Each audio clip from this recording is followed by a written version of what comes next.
It's Power Up. Today we're in with some live prospecting with Mr. Deric Lipski. Hey, this is an oldie but a goodie. This video has been around the internet a while, but I used to role play with Deric, and we came up back when the recession was crashing the economic markets. Our careers were careening upwards, and Deric and I used to role play at a high level every single week.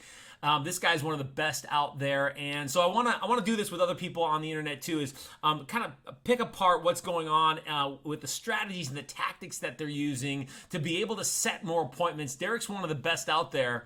Let's listen into what he's got.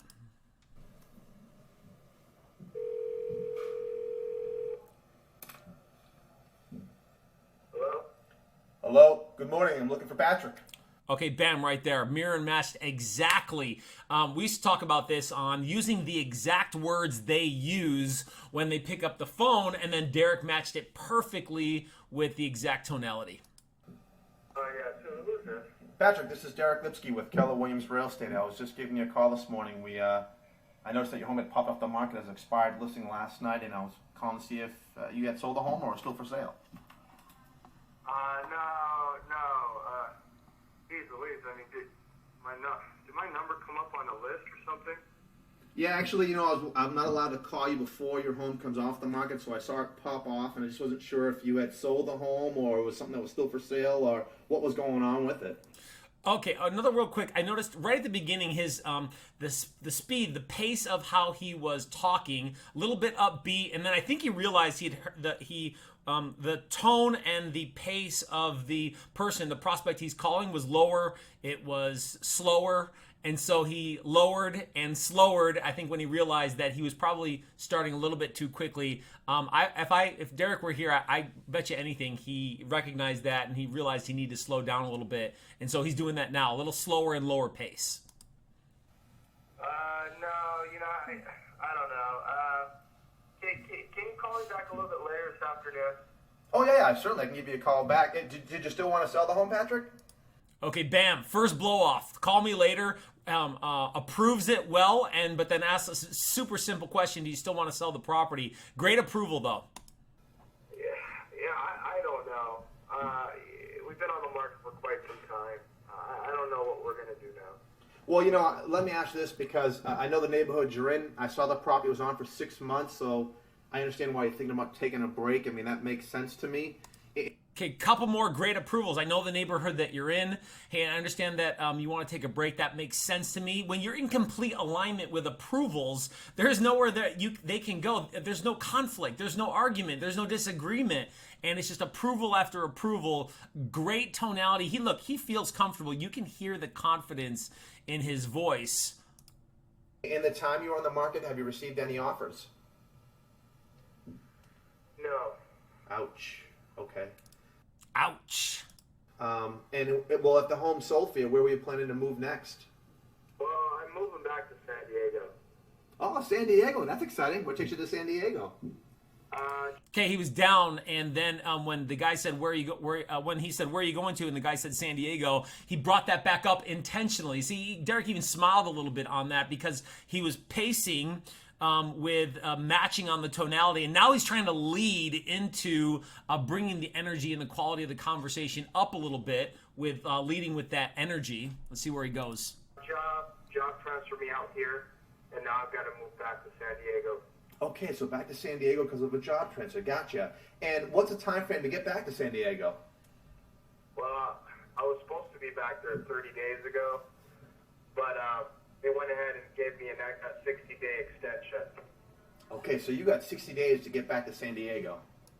Lots of repeating. I mean, this is huge part of the coaching that I help you guys with on repeating and approving. And now he's not exactly repeating and approving. And a lot of the coaching that I do, we talk about repeating and approving and then moving on to a good question. And then when you're practicing that, when you're role playing that, you're doing that specifically and intentionally. Now you can see here, Deric's doing a lot of approving, he's repeating, and he's not necessarily doing it every time and in sequence. But when you practice that perfectly, then you deliver much better. And he's delivering repeating and approving at a high level.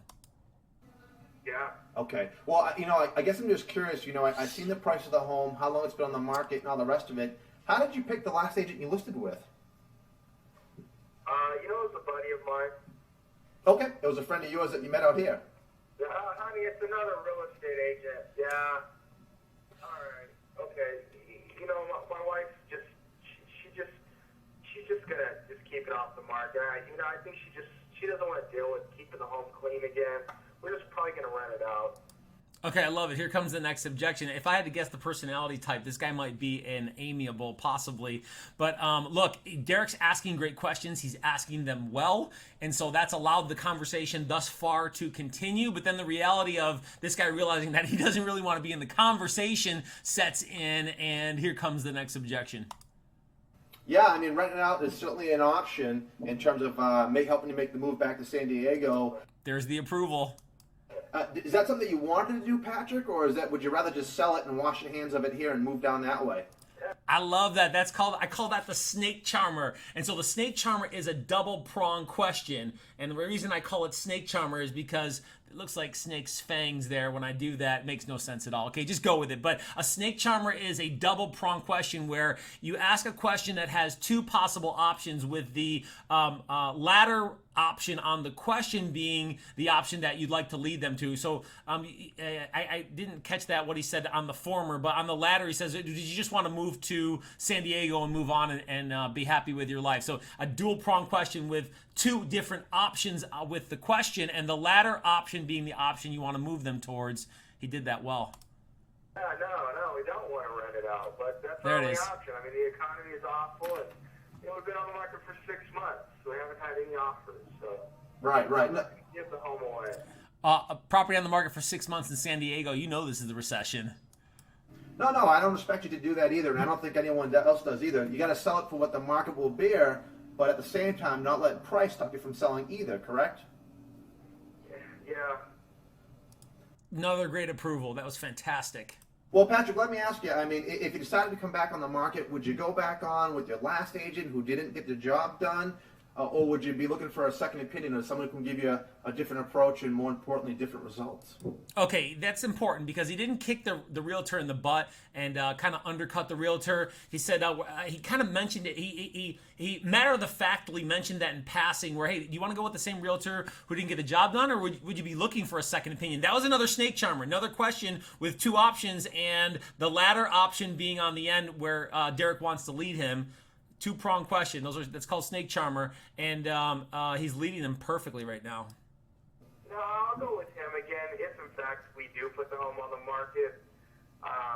It's not his fault the home didn't sell. Yeah, there's the amiable. Right. I mean, it's easy. It's like flipping a switch. He has a paperwork, you sign it, and it's right back on the market. And at the same time, may I share with you why that might be the worst move you can do at this point? Okay, definitely a little. He's taking a gamble right there, saying that it could be the worst move. But look, this guy's an amiable, so there's not going to be much conflict. I mean, and Deric approved him perfectly on the tail end of that. Yeah. Can you make it quick? Sure, of course. Absolutely. Well, you have an agent who's your friend, and can I ask you, do you think he worked as hard as he could to try to get the home sold? That's called a hook question. He asks a question he knows the answer to. He knows how this seller is going to answer this question. And a hook question is a question where you know the answer and you ask it anyways because you're leading him to where you want to go. Yeah. Bam, there it is, of course. Do you think he tried to bring every buyer he had available and said, hey, guys, get in here, take a look at this property? Another hook question. Absolutely. And I'm sure you probably think he had every agent in his office saying, if you guys get any buyer in this price range, show this house first, right? That's what he said he was going to do. Bam. I mean, you see how he's filtering him down by continuing to ask questions that he knows the answer to? And look, he's talking about he's giving credit to the agent that the agent did everything that he could. He's not knocking the agent down. He's actually validating that the agent could do everything that he was trying to do everything that he could to sell the property. Let's see where he takes it. I mean, I'm sure he did, and let's both face it, he probably wanted to get your home sold and get a commission, and at the same time, the home didn't sell. So if you go back to the same agent who has the same tools, the same buyers, and the same agents around him, you're most likely to get the same results. I mean, just... Man, beautiful. Same tools, same buyers, same agents. I didn't catch the last part there, but same tools, same agents. You're going to get the same results.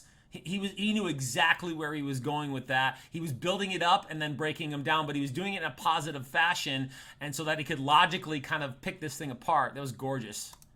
Just going by with a different agent like myself or any other agent, you're going to expose your home to a new pool of buyers. Or any other agent. Hey, this isn't just about me. This is about you getting another opinion. New pool of agents with buyers and other ways to get a home sold. And Patrick, if you go with an agent like me who can actually get a home sold, you're going to get sold quicker in this market. And do you know what that means for you? What? More money. Oh, more money. Hey, but you know what that means for you? And then pause, stop, let him answer. Man, so many times agents are just, they're talking and talking. They get so excited they answer their own questions. Deric stopped, made him answer the question. Now this guy, Deric's got his ear, right? I mean, there was a 2 or 3 second pause there, and the guy says, "What? Get sold for more money." Yeah. So what I'd like to do is come out and take Look, he paused again, and the guy says, "Yeah, he's got him." look at the home today at 5 and get an idea of what you work with, just to give you a second opinion so you can see for yourself if what I'm doing is different than what you're doing. If not, you can either go back to the same agent. It doesn't cost you any time doing that, right? I love that. I call that the non-confrontational close. Hey, just take a look at what I got, and then you can go from there. I mean, just take a look and see what's going on. No, it doesn't. All right, I can be by there today at 5 or tomorrow at 6 be better for you.